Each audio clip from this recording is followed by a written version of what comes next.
Welcome to the Hero Hub podcast, where we explore the journeys of the industry innovators, trailblazers, and game changers who are shaping the future of vehicles and equipment. Whether you're here for cutting-edge tech, business strategies, or simple love of the ride, this is where you'll find the inspiration to fuel your journey. My name's JD Burton. I am the general manager of Basecamp Powersports in Billings, Montana. This location was actually Yellowstone Polaris from 1992 until 2023. Our company bought it, so we're under new ownership as of about 2.5 years ago.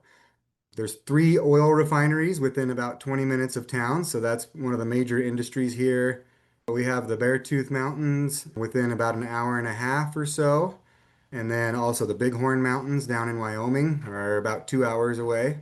So yeah, we're in a really good spot. How did you get into power sports? I ended up with this company in kind of an odd way. I actually had worked for Bish's RV, and then they moved me to Billings when they bought a location up here. This company I'm work with now, Basecamp, had bought some RVs and was trying their hand at RVs for a little bit. So they caught wind of me through some relatives in Star Valley, Wyoming. That's where Basecamp is actually based out of. So they poached me to come help take care of the RV problem. And we decided that was a bad idea after all. So we're just sticking to power sports now. We are just Polaris and Indian motorcycles as of right now. We do have a Bozeman location that has Yamaha and Beta on top of Polaris too. So you transferred from RV to power sports. hmm Was there a moment when you knew that power sports was the way for you? So after we got rid of the RVs, I kind of was demoted back to the sales floor. So I had to get back to selling. And, I started talking to all these sled guys and farmers and ranchers, and those are my people. I grew up in Shelley, Idaho, with farmers, and it just reminded me of my childhood and my teen years. I love riding sleds. I haven't done it as much until just very recently again. So it re-sparked my interest from teenager in power sports as I was selling machines to these guys and remembering how fun they are and hearing all their stories. I raced endurance motocross for a portion of my life and stuff. And so, yeah, it was just reinvigorated through the sales floor. Tell me about your why for what you do every day. What keeps you going? Seeing these people's faces with a big smile, whether it's a tool for the ranch or it's a recreational machine that someone has saved and they're buying it at retirement, or if it's the young couple that's teaching their kids how to ride and introducing them to the outdoors in this way. That's my why. Seeing their happy faces and how much enjoyment they're getting out of making memories with each other. It's all just for getting people back out on their adventure, and out using their stuff. I know balancing work and family life is a major challenge in this industry.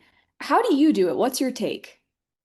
I'm in kind of a unique situation. I'm only 40 years old and I'm actually an empty nester. My wife and I chose to only have one.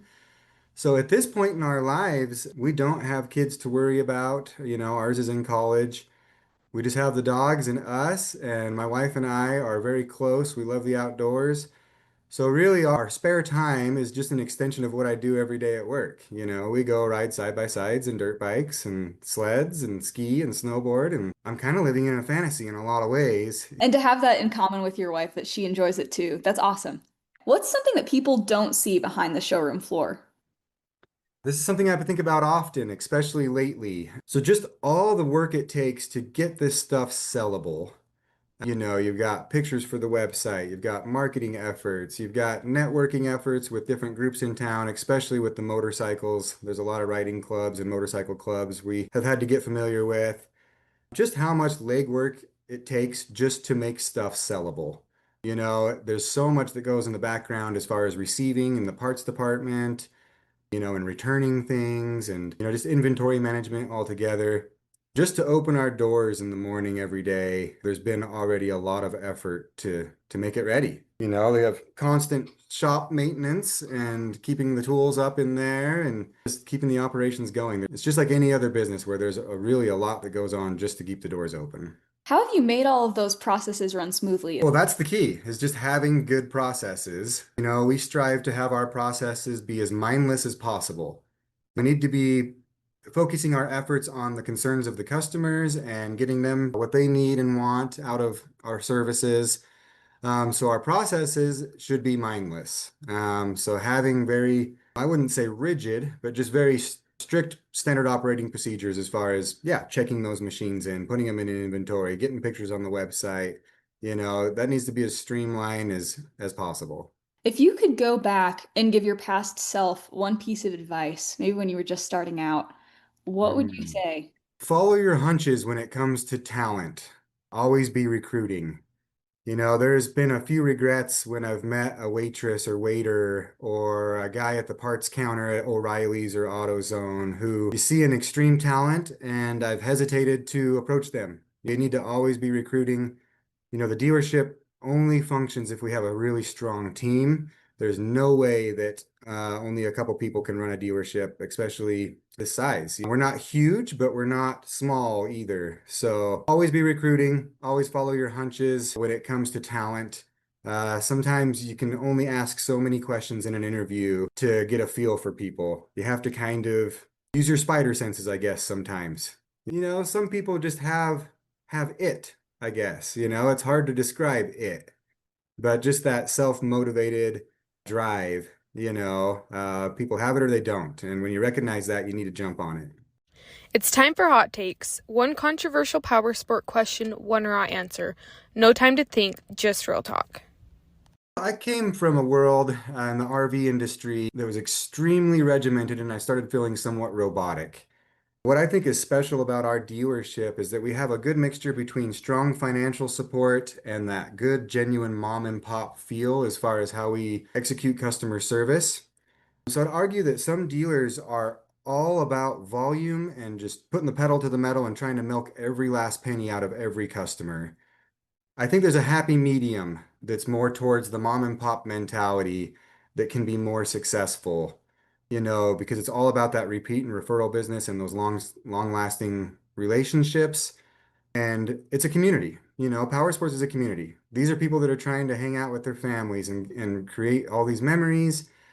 So sometimes it's more than just trying to milk every penny out of everybody. You can tailor your processes more like the car world, I guess you could say, to do that a little bit more successfully, but you lose a little bit of that genuine touch and, some of that genuine rapport that I think is required for really long-lasting repeat business. I guess someone might fight me on that a little bit. I was just talking about the importance of processes and stuff, but there's a fine line of where you become too robotic and the customer becomes just another cog in the wheel that you're just putting through the system.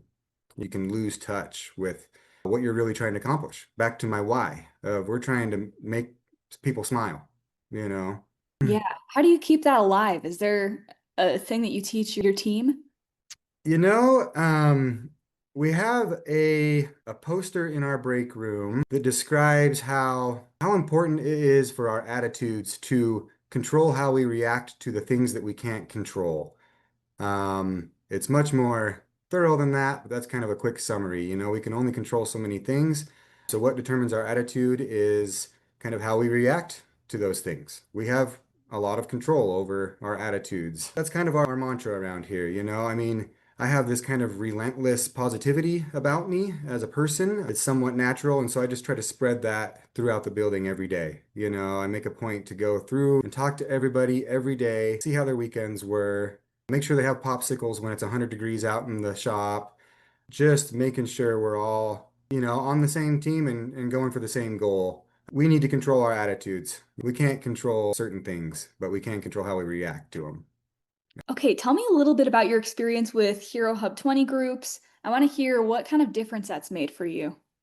Yeah, it's been really fun to see different perspectives. Sometimes it can be confirming or disconfirming information of what I might think about our dealership and our market and our area.